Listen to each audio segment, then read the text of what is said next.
when I was just a small child, and all of a sudden Nate is very interested in the story for no reason in particular here, I got Star Ocean Till the End of Time.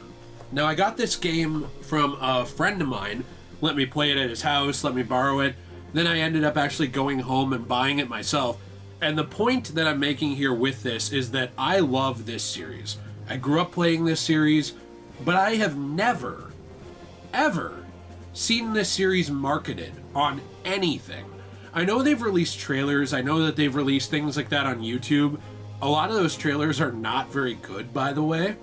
And Nate, you and I wanted to take a look today at the Star Ocean franchise because this is something you brought up. You've been playing through 1 recently and kind of pointing out it's really underrated. Like, it doesn't seem like a lot of people know what it is, either in Japan or in America or really any Western or Eastern country. It just seems like it flies under the radar. It gets just enough sales to stick around, but not enough to get a higher budget.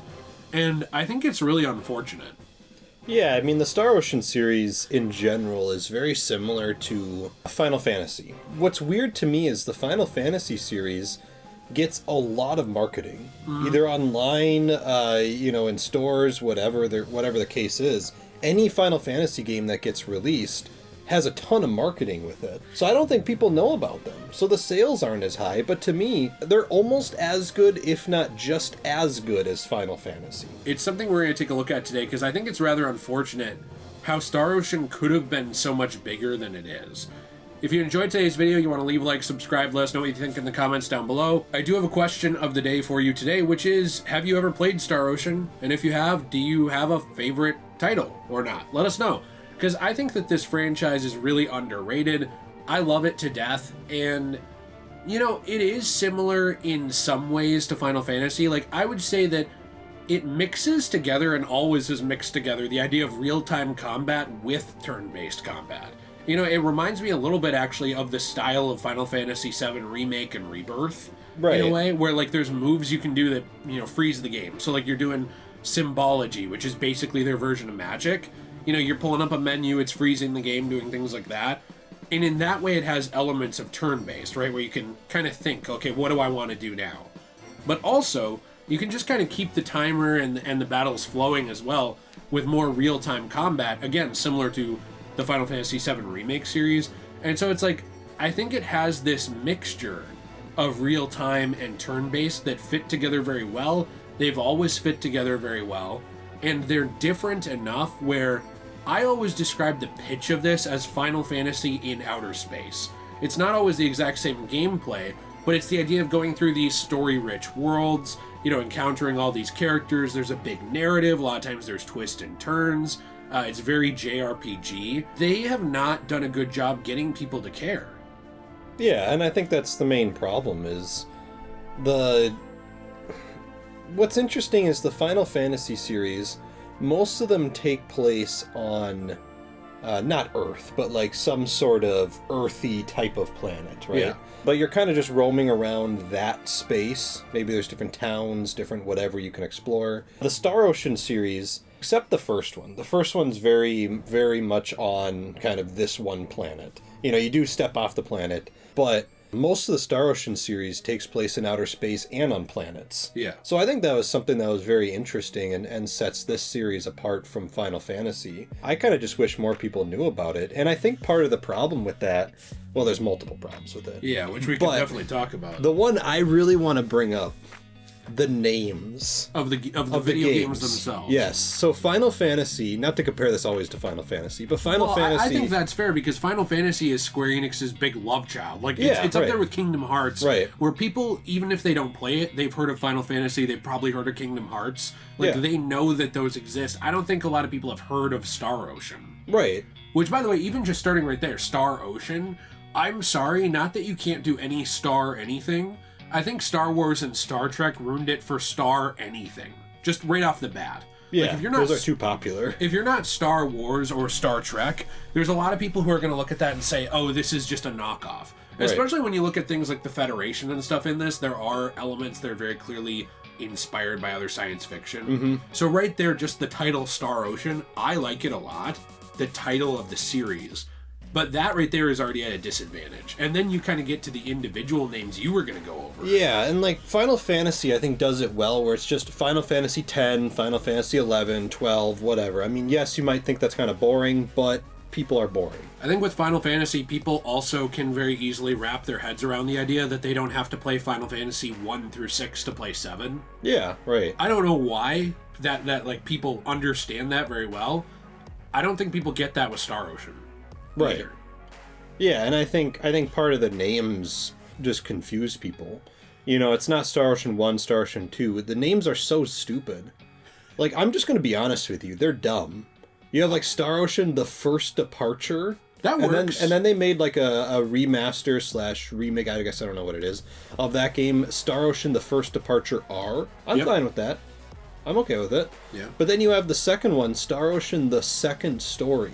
I think a lot of people look at that and they go, individually as a name, The Second Story is fine, but people look at that and they go, oh, maybe I have to play the first one to play this. I don't get why the they don't... second story. Why do they not do that for Final Fantasy, though? I don't know. It just seems like they're willing to jump into any Final Fantasy, Yeah. but I have heard people say with Star Ocean, oh, well, there's like, 6 of them now, plus there's a Game Boy game, and, there's a mobile game, and it's like, I haven't played any of this, I don't know what that is, that's just some weird JRPG series. Yeah. It's like too much. Right. And it's like, but meanwhile, we're on like Final Fantasy 16, basically. And everyone's fine. Moving on. People are fine jumping in at 16. Right. And then you have other names which are just straight up stupid, like Integrity and Faithlessness. Yeah. What is this? Which, by the way, we looked that Why? up. We looked that up on YouTube, and maybe these are better in Japanese. Yeah. These titles, maybe they flow better in Japanese. I don't know.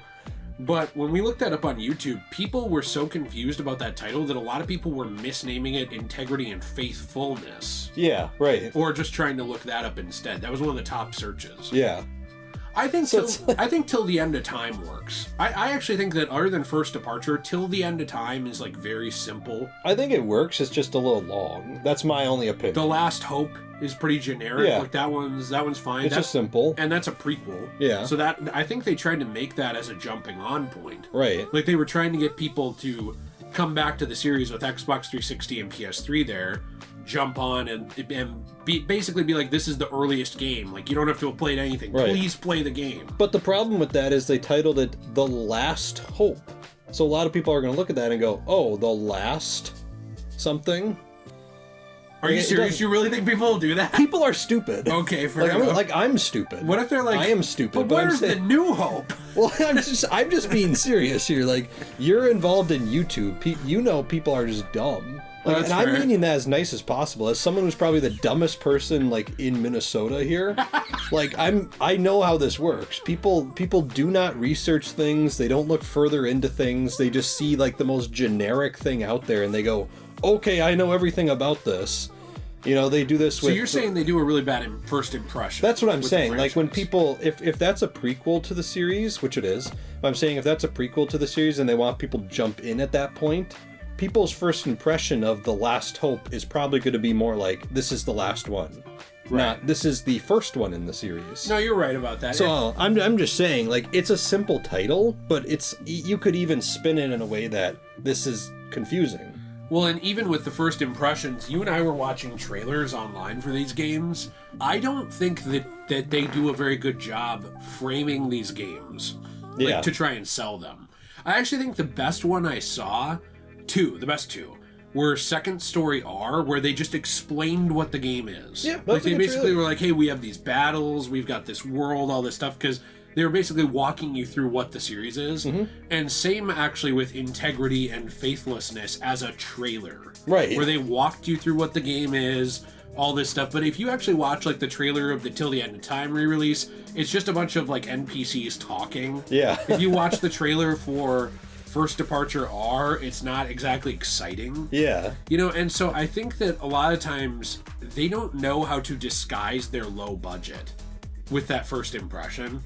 Which is another thing I do want to mention, low budget. Have you noticed that Final Fantasy, basically it's like they're raiding the Vatican vault every time they have a new one. And even if they do poorly, they're like, no, we're all in on all in on this. Right. And with Star Ocean, it's like there'll be one misstep and they'll be like, pull half the funding. Right. Like, Till the End of Time got very good, like, I would say had a pretty good budget for a PS2 Yeah, game. and it had good sales. And it's one of the most robust PS2 games I've ever played. Like, I'm talking, there's dozens of hours of post-game content you can do. Unheard of at the time for single-player games, mostly. Like, it wasn't common, you know? So that was a big deal, but, like, you know, you start getting to The Last Hope, and it seems like the budget was, I don't know if it was higher or lower, but, like, the flaws of the game shine through a little more. Even in the trailer, remember it was like stuttering? That was Divine Force. The Divine Force, yeah, sorry. The Divine Force trailer was stuttering. Yes, especially the Divine Force that shows, because Integrity and Faithlessness got a lower budget, and then Divine Force, I think you can tell, like, was being held together by, like, you know, rubber bands and hopes and prayers. I don't get why, you know, this is a problem with these companies in general, though. You and I have talked about it, like, if something doesn't sell like hotcakes, they're not willing to put any more money behind it. Like, nobody wants to fix a brand. Nobody wants to make something a household name. It's like, we're in the era of, if this is not a huge franchise or not a household name, you know, you're going to be lucky to get anything out of it. Yeah. In terms of, like, you're going to be lucky to get a game at all. You're going to be lucky to get a budget if you're a developer on the game. I just really think they should be giving Tri-Ace more money to make these games. Because, like, I know that lots of money does not equal good game, but I guarantee you, when you're trying to make, you know, a double A, I guess I'd say, not really even triple A, JRPG title with huge sprawling worlds, a low budget is going to show. Like, you're going to notice that as a player. Oh, yeah. And that's going to be more off-putting to getting new people in, don't you think? Like, why? If I say this is Final Fantasy in space, a lot of people are going to say, cool. If I say this is low-budget Final Fantasy in space, people are going to be like, oh, okay. yeah, I'm good. Yeah. And that's what sucks, is, like, there's so much cope, too, online about it. Like, I don't know if you saw this, but when I was researching this, like, why does this not sell? Where is this popular? Why don't people like this as much as me, basically? A lot of the cope from fans was, well, this was always a niche series. Like, it always was a niche market. And it's like, it didn't have to be. No. You know, like, Final Fantasy could have been a niche series if they hadn't put the effort and time into it that they did. Magic and sci-fi and all this stuff combined in outer space on different planets with spaceships. And alien races and stuff. You can't sell that. You can't make people interested in that. Yeah, and I think another problem too is they just don't release enough games. One of them came out very recently, like in the last, I think, couple of years or something, 2 years. And it was just at least in the time of recording this. But it was really just a remaster of a remake. Right. Because, you know, they had remade those games on Well, PSP. I'm saying the Divine Force. Oh, that came out, like, wasn't that since like... the PS5. Yeah, that's what I'm saying. So a few years ago. And then they did remaster/remake Second Story and so on. But the first game came out on the original console in, I believe, like 1994 or something like that. Oh, I think it might have been before that. Was it before that even? But you keep the first game came out like 30 years ago. And since then, they have made 6 main games. Right. So... I guess it was 1996. I thought 1996? Okay. So the first game came out in 1996. Yep. Still like 30 years ago. And you've made 6 games since then. Final Fantasy came out in the 80s sometime, like the original Final Fantasy. Right. Came out in the 80s, and you've made 16 main games. And that also includes 2 remakes of Final Fantasy VII. They made Final Fantasy VII Remake and then Rebirth. And also then there's a bunch of spin-offs too. Well, yeah, but I'm saying like main titles. Yeah. So you technically have like 18 main titles for Final Fantasy in like 30 years. You've made 3 times the amount of main titles with Final Fantasy than you have with Star Ocean. That's a problem too. Yes, it is a niche series, but it's probably a niche series because you don't release games on it. It's the same problem with like Star Fox. Star Fox has been out since like the 90s, and not to like bring this up a lot because it's my favorite like Nintendo franchise. It's been out since like the 90s, and they made like less than 10 games for this. And people will know what they are if you release games. But don't just release more games, release good games. Yeah, because that's the thing. I would argue 1 through 3 are all very good games. Yes, and then I would argue 4 is divisive, 5 I think is fun, but it's way too low a budget, and 6 is kind of a mess. Yeah. That's kind of where I sit on it. Right. And it's unfortunate because, like, it's like after Star Ocean 3, a lot of the series fell apart and they weren't willing to give funding to Tri-Ace to actually make these games. Right. And, you know, I think we can sit here and complain people don't care about the games all we want, but, like, why should they care? I mean, I think they should care because it's got... Well, yeah, they're good games. They've got these very interesting stories, like, you know...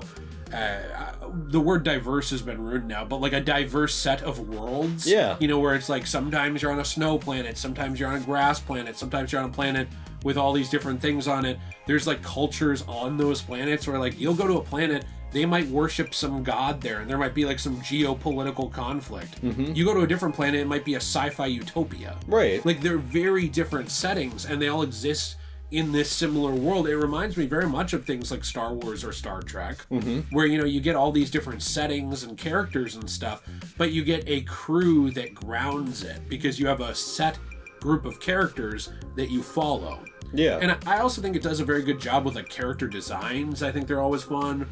The gameplay itself, I think, is interesting. You know, the combat is different enough from Final Fantasy that it's unique, where it's not like, oh, I might as well just go play Final Fantasy, but also similar enough that if you've played those games, you can get a hang of it. You know, and I also want to add in, this series has some of the best post-game content that I've ever seen in JRPGs, where it's got like side missions, hidden collectibles, explorable places, secret dungeons, secret mega bosses, you know? Like, they do such a good job with that kind of stuff, but it kind of falls on deaf ears. You know, you were looking at, I think, Second Story R, and it sold something like a few 100,000 copies. Like if you did all the physicals everywhere. Yeah. And then I don't know how many digitals it sold. We don't know. But you look at a game like Stellar Blade, it's a new IP. It sold over 1 million copies. Right. And it just came out this last year.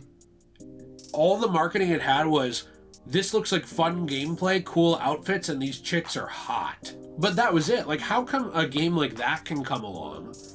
And it's not even in a super established genre, because it was a Korean RPG, not a Japanese RPG. You know, like, Japan is known for this genre. So you have a known genre from a known publisher, and you can't even do a fraction of as good as Stellar Blade did. To me, that says you're marketing these games very poorly. You're not doing a good job. Your trailers aren't selling people. Your titles are not selling people. People who do know what it is are either disenfranchised by the last 3 titles, so they don't want to buy a new one. I saw people unwilling to buy Second Story R, which I think is hypocritical, because they were mad at the 2 games before it. Yeah, that's a problem. And I'm like, well, I get that you don't want to support, you know, Square Enix then maybe, but like, if you're bitching that you want the series to go back to its roots, and you're like, but I won't buy the game that went back to its roots, it's like... Then you're part of the problem. Then what do you want? Yeah. But, like, I almost can't blame people because, like, you didn't even know what this was till I told you about it, and you've been playing video games since you were, like, 5. Yeah, right. You didn't know I've never heard of this. No. And then you told me about this a while ago, and I checked it out, and they're super fun. Yeah, no, that's a problem. I just went on a rant. Sorry. I think Blood a majority pressure's up. I think a majority of people just straight up don't know what this is. And then, like you said, the ones that do know what it is don't want to play it because the Divine Force and the Last Hope and you know, 4, 5, and 6 just were kind of fine. You know, when you have so much time in between each releases, the original fans you have are now older, they're doing other things, which could be their problem, but that's what it is. They're probably doing other stuff. And then when you're not marketing them well, you're not creating new fans. And the fans that you had before either don't want to play it because they're mediocre, or they just have moved on. You know, when you're not releasing games or you're decreasing the quality or the budget or things like that, you're also not keeping people invested in the hobby in general. Yeah. And so then by the time you do come out with a good thing later on, they're in a totally different place in their life. Whereas maybe if you had kept releasing these in a timely manner but not overdoing it, you know, maybe you would have kind of kept them more invested where they would be like, yeah, I got a lot going on, but I'll pick it up anyway. I've always loved this. I've loved this since I was 13. Now I'm 35. But when you lose those people over time, they kind of become jaded towards the hobby too. Yeah. Because they start to think, well, the things I care about, no one cares about, no one makes. You know, everything's online only. It's all, you know, Xbox Game Pass and like digital subscriptions and stuff. I'm an old guy now, and they just kind of fade out of the hobby. I think that this kind of stuff contributes to that. Just a decrease in quality and a decrease in output to the point where you lose those old fans, and because you're so bad at marketing, because that's what it is, you never get new ones. So you just hemorrhage fans over the years, and they're never replenished with new people. Right. Yeah, it's not a lasting success plan there at all. No. Did you know these have also been released out of order? And what I mean by that is, like, Star Ocean 1 is not the earliest in the timeline. Right, yeah. Star Ocean The Last Hope is. Yeah, right. But then Till the End of Time, I believe, is the final one, but that's Star Ocean 3. Yeah. So, like, the timeline is also all It's also a little weird. Yeah. And I don't even blame the people who make Star Ocean now for the quality having declined a little bit. I know some people do. I blame the budget. Yes. Because they are working with very confined and tied hands. Mm-hmm. Like, you think, oh, well, how can, this game have so many problems? I think that that's a very fair criticism when you're looking at, like, an Activision game. Or you're looking at a game from Ubisoft or EA. Like, you're looking at companies that are borderline printing money. Mm-hmm. Very, very easy to criticize every facet that they do. Because they should know better. They've had a long time to figure it out, and they've got a lot of money. When you're looking at a game like this, and they're willing to pump hundreds of millions of dollars into Final Fantasy and not even give a 50th of that to Star Ocean, it's no wonder the series has had problems with its marketing. It's had problems with its, gameplay structure. It's had problems with trying to randomly reach for, little gimmicks to get people's attention back, like Divine Force, where it's like, what about a jetpack? Right. It's like they're throwing everything at the wall to try and get people because it's the best they can do. Yeah. And I think that that's really sad, because if you fixed that one problem, that budget, I think that you would be able to hire even more people for marketing. You'd be able to hire more people for making a fully fleshed out game.